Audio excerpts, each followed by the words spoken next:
Welcome in, gang. Coach, appreciate you. Sorry we're working so hard, right? But there's no way around it. We do have to do another one already. Amazingly, there's that much to do, even though Coach just dropped a couple hours on you over the course of 3 videos in the past day. But we're going to start with this Phillip Rivers meme. They show Peyton Manning like raging on the sidelines. Like, of course, they're both hot-tempered, so little connection there. Coach, after the Dolphins lost last night, even though I was pretty positive it didn't impact anything. I just wanted to run the simulation one more time just to make sure we could still get the exact same seating. We can, right? There's nothing that's changed, literally, but Coach does want to make one change, okay? And it's the one I wasn't entirely sure about. If you remember, the 7 seed in the AFC went with the Jaguars, and Coach's only reasoning was that, like, Trevor is like a face, but they make fun of Lawrence so much. And, you know, there's no real reason to trust him. Like, Coach just thinking it's an easy layup for Manning. But if they want to make it a bit more interesting, Coach thinks that they're actually going to have the Broncos beat the Steelers. Aaron Rodgers just passed one of Peyton Manning's records, broke his record.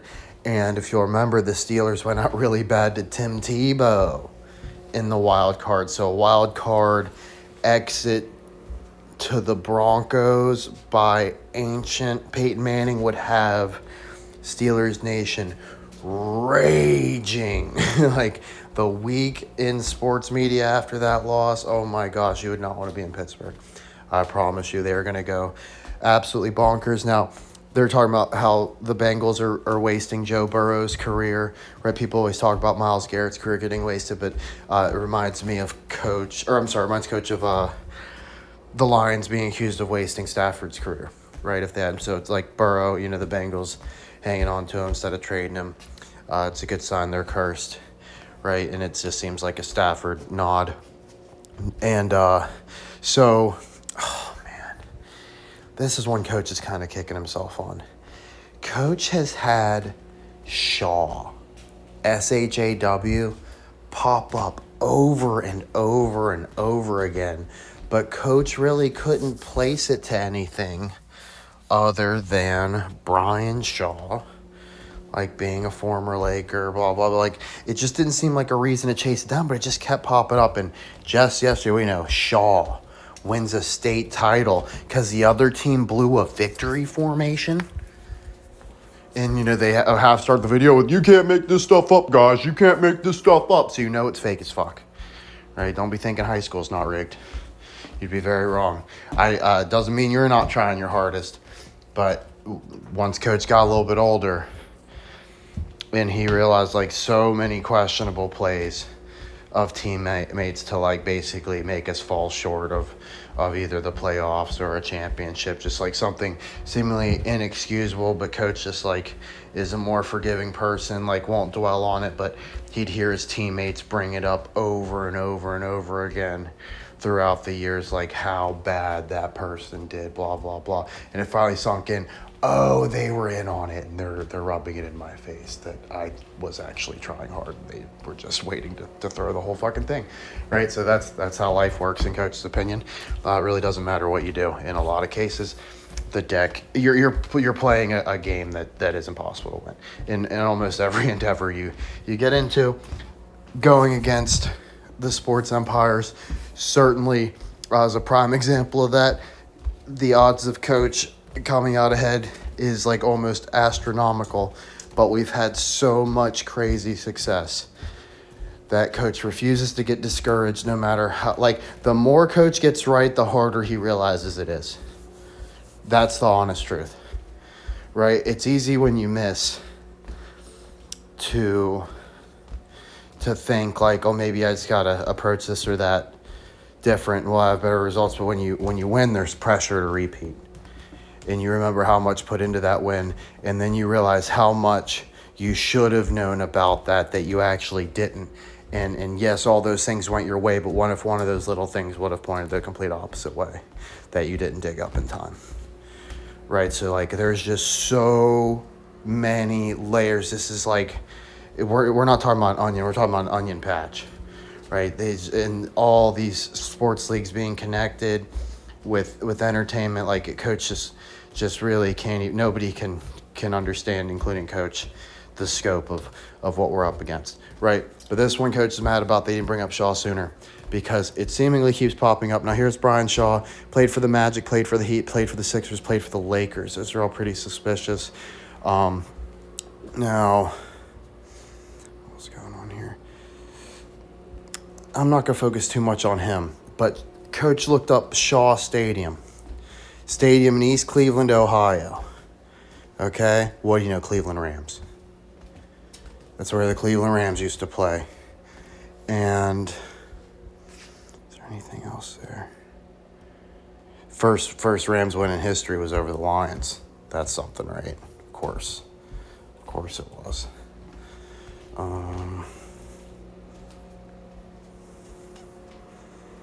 And they stopped playing there in 52. Lions beat the Browns that year. Coach just wants to bring up like a random one here that I'll tie back in later. Coach was thinking about Brownie the Elf and the Browns. And Coach was going through Amazon Prime. And he just saw this movie that seemed like pretty unassuming. And it was just called Elf. And Coach's like, I'm not usually into Christmas movies, but what's this about? And I was like, oh, it's that Will Ferrell movie I've seen a billion times. I don't know how they like prettied this up enough that I didn't recognize it, right? With the alternate cover. But I was like, oh yeah, Will Ferrell and Elf. I'm like, Wilf Ferrell. I'm like, that's his name spells Elf. Ferrell, F-E-L at the end. Yeah, that's an elf, right? So, and then I looked at the whole cast. There wasn't a single other name on the whole list you can make Elf out of. Of course, he's the big star in Elf.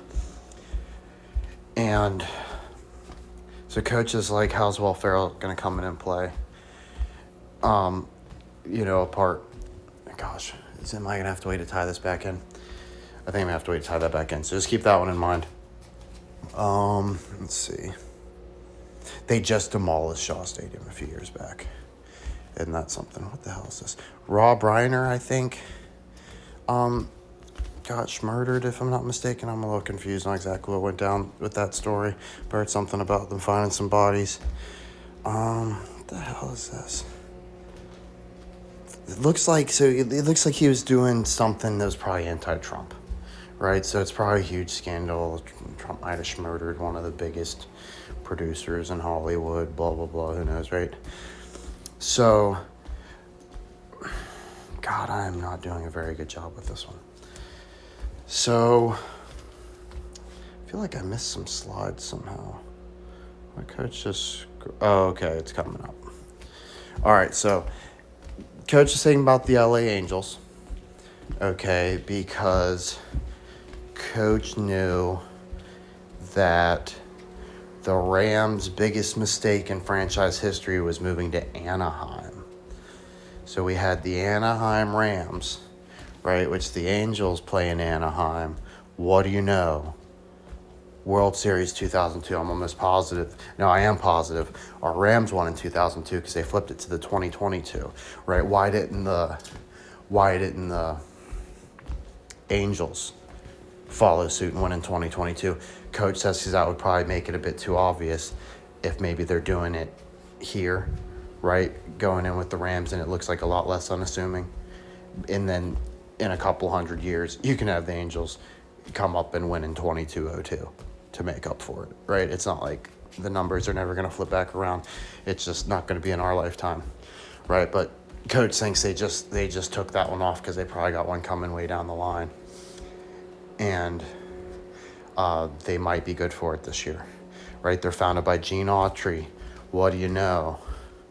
You know, most people would think like not a huge connection. What do you, Grover? That's like Grover Cleveland, right? Trump just pulled a Grover Cleveland. We got Cleveland getting hot. Of course, we've talked about Gene Autry, but notably the town of Gene Autry, Oklahoma, named in his honor. And he's protective order of the Elks. Coach is hot on the Elks, who are, should be the Eskimos, blah, blah, blah. And so, Oklahoma, we're hot on the Sooners, Oklahoma City Thunder. They won the NBA Finals. We could definitely be looking at Oklahoma here. Now, they're like they had some crazy unbeaten streak or whatever that just got broken that dated back to 57. So they got a ton of championships, right? And looking just at the claimed, if you add 50 to 75, that's good for 2025. So they already got that right there. Then the first unclaimed 15, if you add the 85 to 19, or if you add the 1985 to 1915, there's your 2000 championship, right? So they do have some numbers, and Coach put them all together. Here, let me read them off. Go grab it. Okay, so 1950, if you double it, you get the 2000. 1950 plus 1953 equals 2003. That one was pretty sketchy for Coach. So not a ton, but they have a shitload of numbers. They're from Norman, Oklahoma. Well, what do you know? Okay. Norm Peterson from Cheers just died. So Norm Peterson, there's your Norman, Oklahoma. Died in LA at 76 years old. Bernadette Burkett is his spells like Bernie Kosar. And then, so I mean, he did like the super fans thing, but the one that stood out was Joe Montana. Right, remember they make the water boy joke, Joe Montana, Joe Montana. Coach assumes it's the same person. Well, Joe Montana's home team. The Niners are hosting the Super Bowl. And this one was like, okay, this is like too crazy. So first, he played Santa in Elf the Musical on Broadway. Okay, so Norm plays Santa in Elf the Musical. Remember, we got Brownie the Elf. And just in case you think it's got nothing to do with Brownie the Elf, right below it, guest starred in Hot in Cleveland. Bit weird, right? Just saying. Some Aaron Rodgers stuff there. Okay, so then, of course, Anaheim, you got the Mighty Ducks. Well, you know, that's like Oregon, who coaches like, you know, positive Oregon and Oklahoma are matching up. He thinks one of those two teams are probably your winner. So you got the Mighty Ducks, Gordon Bombay, right? This is Charlie Sheen's brother. And Charlie Sheen, of course, Wild Thing, Major League, gives us our Guardian stuff. That's a very weird connection for Coach. He's definitely putting the Ducks at the top of his list. They also have been referring to LeBron as LeDuck. This one was very weird. Let's read Trevor's comment. I guess I skipped it. I'll pull it up like this. That's right, I don't have to go in the app. We can use this. Right there. Trevor said, Sebastian, talking about the Miami Hurricanes mascot, is an ibis. Coach isn't going to lie to you. He'd never heard of an ibis before. But he looked it up. He got a good response for it. But the mascot suit looks like a duck. Now, Coach wants to ask you this, Trevor. If something looks like a duck and quacks like a duck, what the fuck is it? Okay, so get back to Coach on that. Didn't know about the unclaimed title. I got to look at that more. Yeah, Coach didn't either. You just happen to scroll the Wikipedia, thankfully. Oregon is interesting, but if they get another crack at Indiana, history is on their side. Coach doesn't know anything about that matchup, so definitely enlighten Coach there.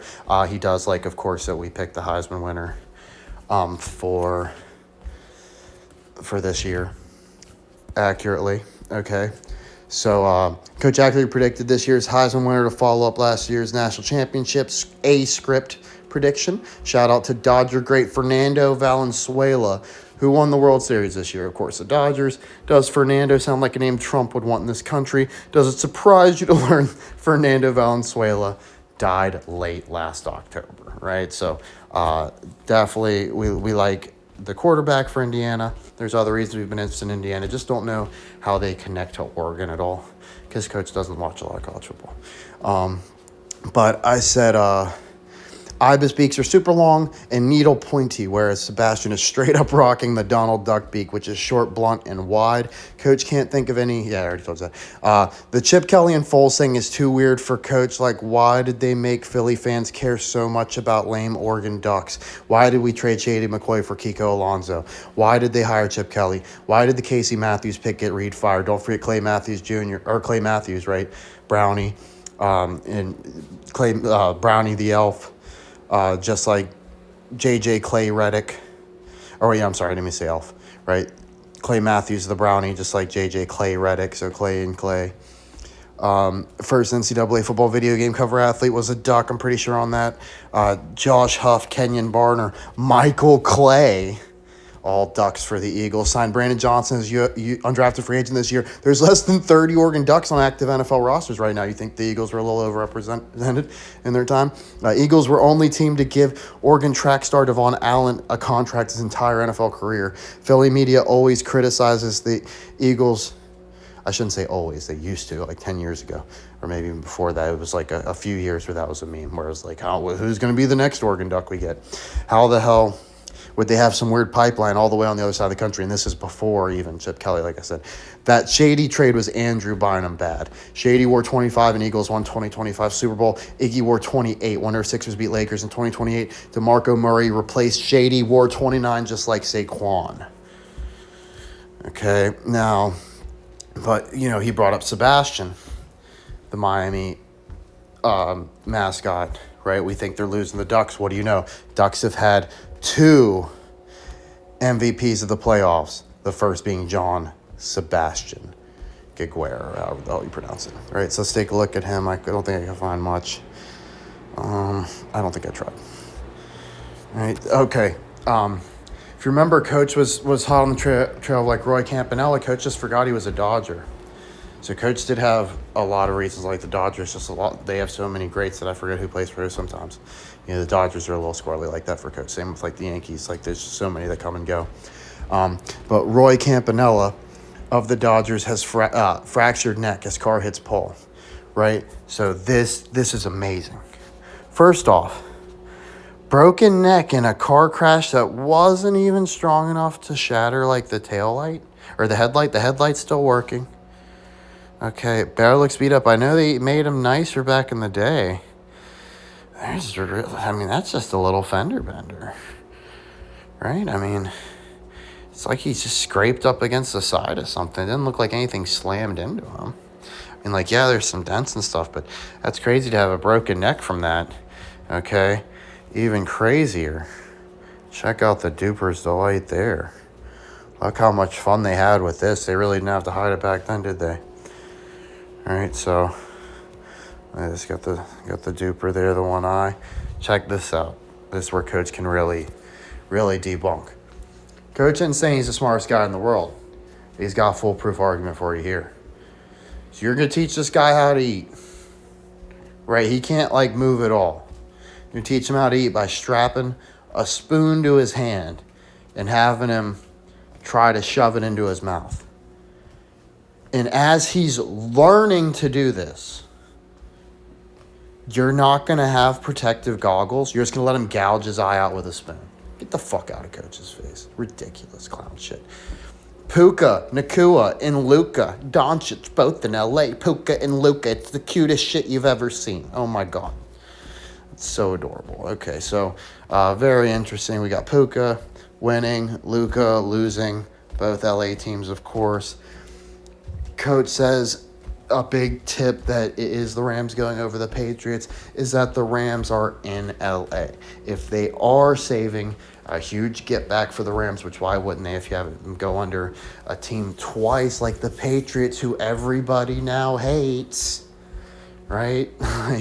It's not like anybody would think of the Rams as the big bully on the block pushing around little old Patriots. They're going to be rooting for the Rams, okay, to finally get over. The clue is that they're in LA, right? Why didn't they beat the Patriots before? They're in fucking St. Louis, right? Have them lose when they're in St. Louis, but you still got that Rams brand, right? And then, like I said, now they're in LA. They're the number one team on the block. They don't have to compete with the Raiders or anything like that, which would certainly pull a lot more away than the lowly Chargers, transplant Chargers. So, great way to build up hype for that Lakers run too. You got the Rams and the Dodgers winning the championship back to back. You don't think people are going to be thinking about those Lakers real hard? You know, and they're all the way in the finals. You think the choking Sixers, synonymous with chokers, are going to beat the MJ comparison, LeBron? Oh, I'd like to see it happen, but there's just no way. LeBron's got too much experience. The Sixers don't have anybody as smart as Luka. You know, it's assuming it's real basketball, that would be a tough